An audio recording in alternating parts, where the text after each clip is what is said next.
जय हिंद। इस वीडियो में आपका स्वागत है। अब हम एनसीईआरटी का जो मैथ है 10th का, उसी का पहला चैप्टर वास्तविक संख्या का पहला एक्सरसाइज बनाएंगे। तो एक्सरसाइज है 1.1। इसमें एक नंबर का हल करेंगे। इसमें पूछ रहा है HCF 135 एंड 225। इसका HCF निकालना है, वो भी यूक्लिड विभाजन एल्गोरिथम से निकालना है। तो इसके लिए क्या करेंगे, बगल में थोड़ा सा हम इसके बारे में रफ कर लेते हैं। तो ये दोनों बड़ा कौन है 225, छोटा कौन है 135। इसमें क्या गुना किया जाए कि इससे कम आना चाहिए। तो 2 बार 270 आ जाएगा, तो एक बार लगाएंगे तो 135 आएगा। अब इसको घटा के 5 के बाद 0, 12 में 3 9 1 कट गया। फिर यहाँ पर हम भाग का निर्माण करेंगे और इसको उतार देंगे। अब 90 को 2 बार गुना करें तो 180 आ जाएगा। तो एक बार ही लगाएंगे 90 घटाएंगे 5, 13 हो गया 4। फिर भाग का निर्माण करेंगे। अभी कितना लिखेंगे, यहाँ 90 लिखा है, कितना लगेगा 2 बार 90 होगा। यहाँ पूरा पूरी काट देंगे। जब पूरा पूरी कट जाए तो ही आपका क्या हो जाएगा HCF होगा। ये क्या होगा HCF होगा। मैंने इसमें क्या करना है कि 135 यहाँ से उतरा और 90 यहाँ से उतरा, इसी तरह से उतार ले जाना है। अब इसको लिखेंगे यूक्लिड विभाजन एल्गोरिथम से। इनका कहना क्या था, A बराबर B गुने Q प्लस R, जहाँ 0 ≤ R B। अब इसमें पहला पैटर्न में देखिए, भाज कितना है 225, भाजक कितना है 135, भागफल कितना है 1 और इसका शेषफल कितना है 90। ये पहला स्टेप हुआ, पहला चरण। अब दूसरा चरण में कितना भाज कितना है 135, भाजक कितना है 90, भागफल कितना है 1 और शेषफल कितना है 45। तीसरा चरण में भाज कितना है 90, भाजक कितना है 45, भागफल 2 और शेषफल 0। कुछ नहीं, कट गया 0 हो गया। इसका HCF या मासा बोलिए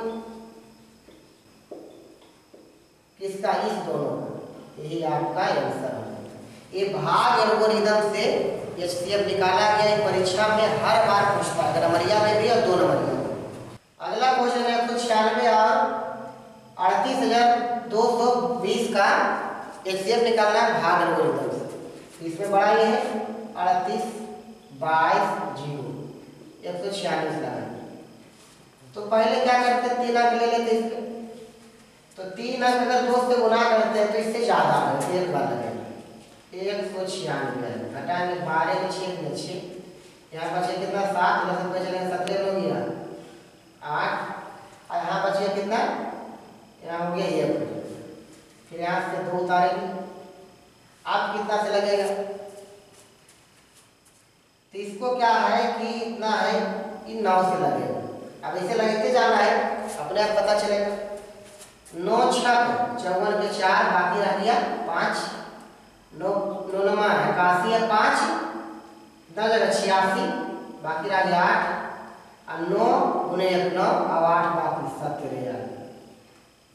अब इसको घटाइए, 12 में 4 गया 8, यहाँ 5 इधर से चले 15 में 6 गया 9, यहाँ 7 में 7 में 0 कट गया। अब कितना उतारेंगे 0 उतारेंगे। अब कितना से लगेगा, अभी ऐसी चेक करते जाने कितना से लगेगा कि 5 से लगेगा। गुना कीजिए 6 बचे 30 के 16 बाकी रहती है, 9 बचे 45 और 3 48 बाकी रहा 4, 5 गुने 5 4 9। ये पूरा पूरी कट गया, एक ही बार पूरा कट गया। तो इसका क्या है मासा, क्या होगा, तो इसका मासा आपका 196 ही होगा।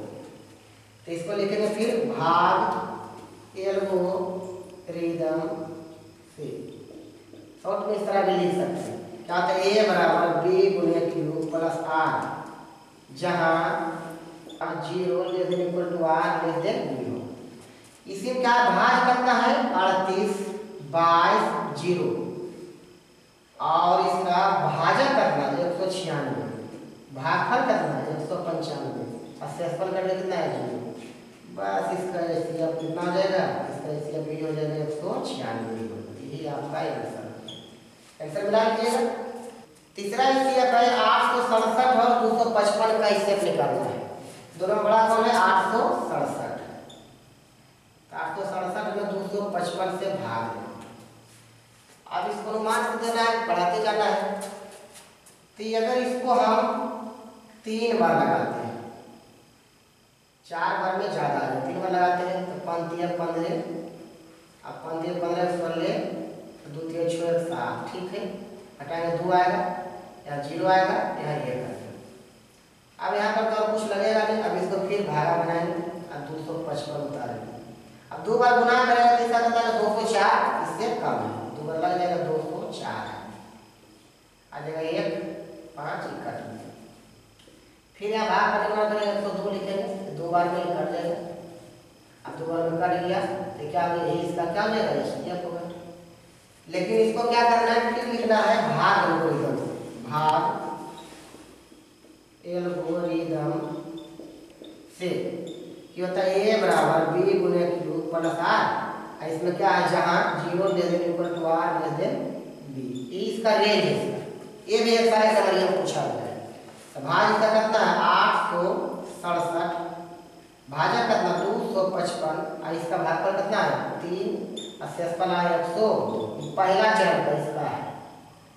अगला चरण में भाग कितना है 255, भाजक कितना है 102, भागफल कितना है 2 और इसका शेषफल कितना है 51 है। तीसरा चरण में क्या है भाजक 100, तीसरा चरण में भाज कितना है 102, भाजक 51, भागफल 2 और शेषफल कितना हो गया 0। तो इसका एचसीएफ क्या होगा, किसका एचसीएफ यहाँ इस तरह से भी लिख सकते हैं 8 6 7 n 255 का एचसीएफ कितना जाएगा 51।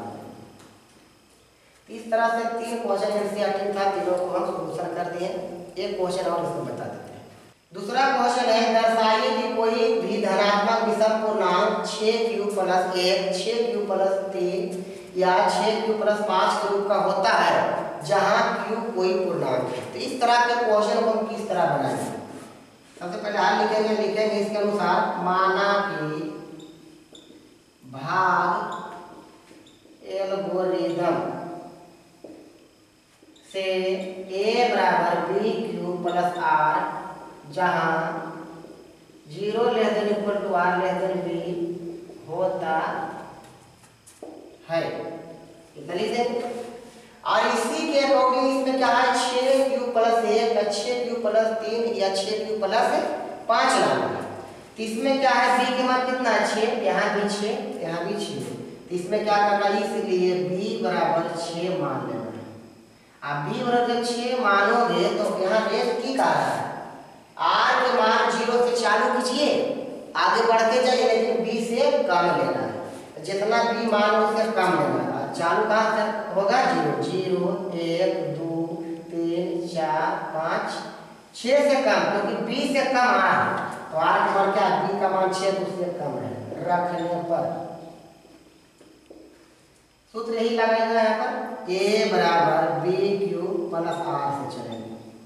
एक रह जाएगा अब b के मान कितना है 6q + r का मान कितना लगना है 0, इसका मान कितना आ जाएगा 6q आ। यहाँ लिख देंगे जब b बराबर 6n r बराबर 0 रखेंगे।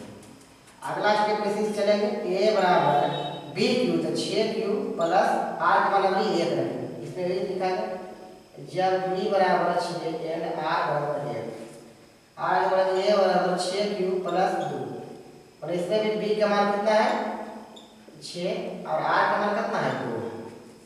a बराबर 6q + 3 हो जाएगा। यहाँ लिख देंगे जब b बराबर 6 n r बराबर 3 a बराबर 6q + 4 यहाँ क्या लिखा है जब b बराबर 6 n r बराबर 4। इस तरह पढ़ते जाना है। अगले a बराबर 6q + 5 जब b बराबर 6 n r बराबर 5। मैंने b के मान हमेशा 6 पहले 0 फिर 1 2 3 4 5, क्योंकि यहाँ पर चुना गया है 20 से 1 कम आर के मामले में। अब इतना देखिए क्या है, इसमें क्या कह रहा है, धनात्मक विषम पूर्णांक है, विषम संख्या। इसमें धनात्मक विषम पूर्णांक, धनात्मक विषम पूर्णांक, विषम में कौन है, यहाँ देखिए यहाँ पर ये 6q प्लस 1, यहाँ क्या है, यहाँ 6q प्लस 3, एक और है 6q प्लस 5। बाकी जो भी है सम संख्या, तो इसमें क्या विषम आया है, तो हाँ आया है। अब क्वेश्चन के अनुसार लिख देना है, अतः भाग एल्गोरिदम से, क्योंकि भाग एल्गोरिदम से इसको हम लाए से धनात्मक